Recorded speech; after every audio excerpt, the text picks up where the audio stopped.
दिवाली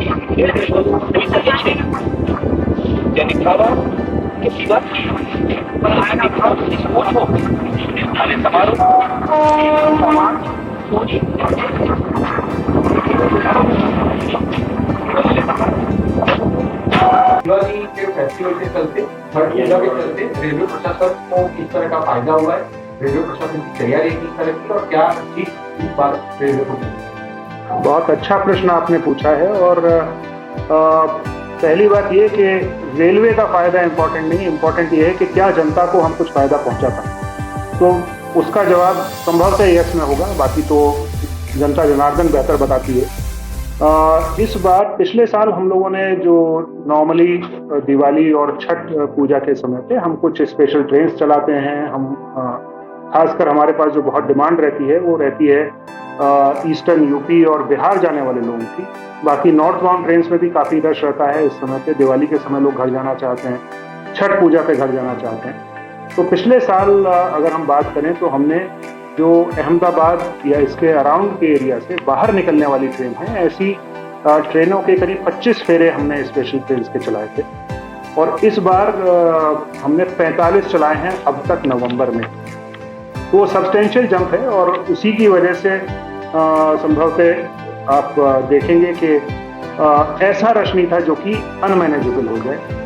पिछले 5 दिनों से लगातार कम से कम एक और कई दिन 2 या 3 स्पेशल ट्रेन भी चली हैं। आज भी अभी हम लोग देखते आ रहे हैं कि जो समस्तीपुर जाने वाली विशेष गाड़ी है वो भी गई है।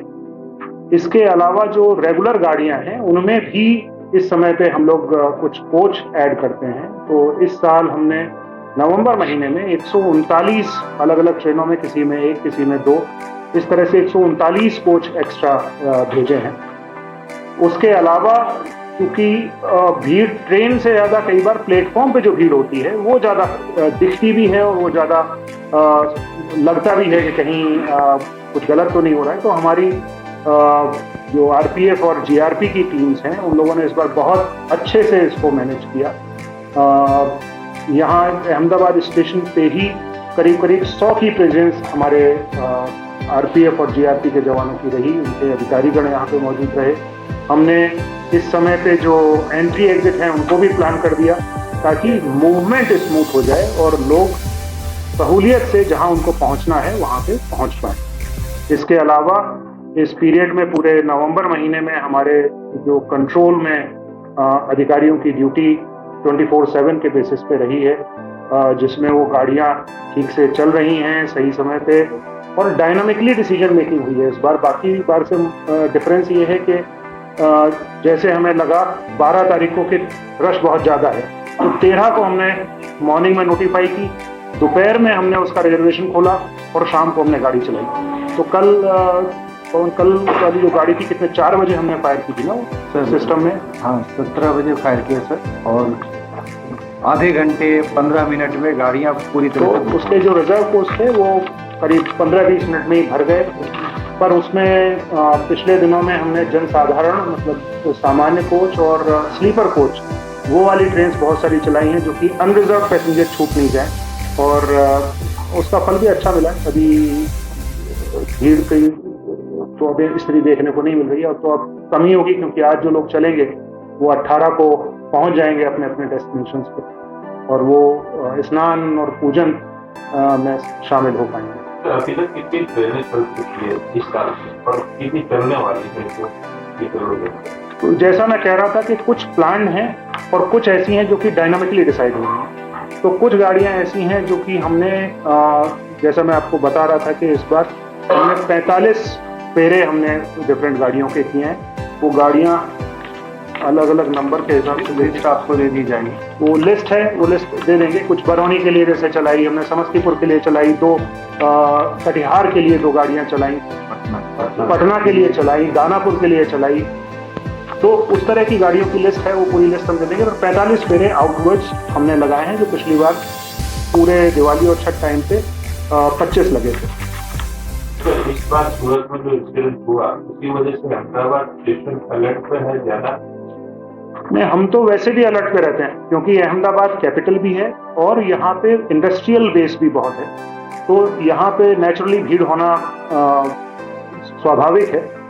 लेकिन ये बात सही है कि जब कोई ऐसी घटना घटती है, जैसी सूरत में अनफॉर्चुनेट घटना घटी, तो विजिल बढ़ा देनी पड़ती है। तो हमने कुछ अपने को स्ट्रेंथन किया, अपनी प्रेजेंस को यहाँ पे, जो नॉर्मल कोर्स में उतने लोगों का डिप्लॉयमेंट हम शायद नहीं करते जितना कि हमने किया हुआ था।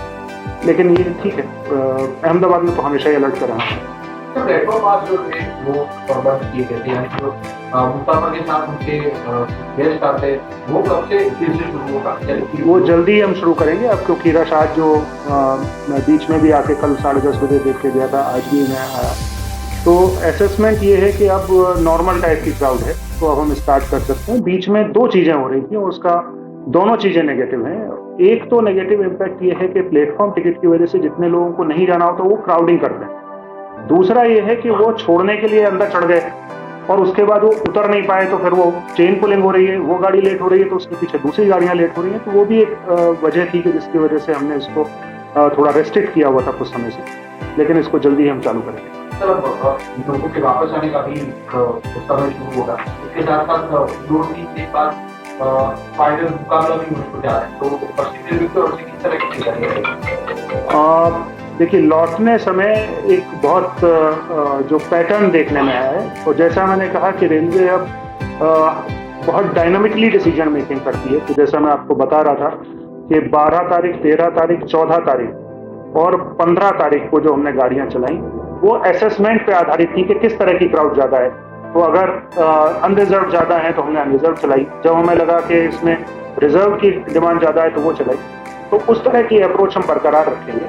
लौटते समय क्या होता है, त्यौहार पे जो लोग घर जाते हैं, जाते एक साथ हैं, लेकिन लौटते स्टैगर करके हैं। कोई 1 दिन आता है, कोई 4 दिन बाद आता है। तो उस समय पे अभी तक का जो हमारा एक्सपीरियंस है पिछले सालों का, वो ऐसा नहीं दिखाता कि एक साथ में बहुत ज़्यादा लोग आने वाले हैं।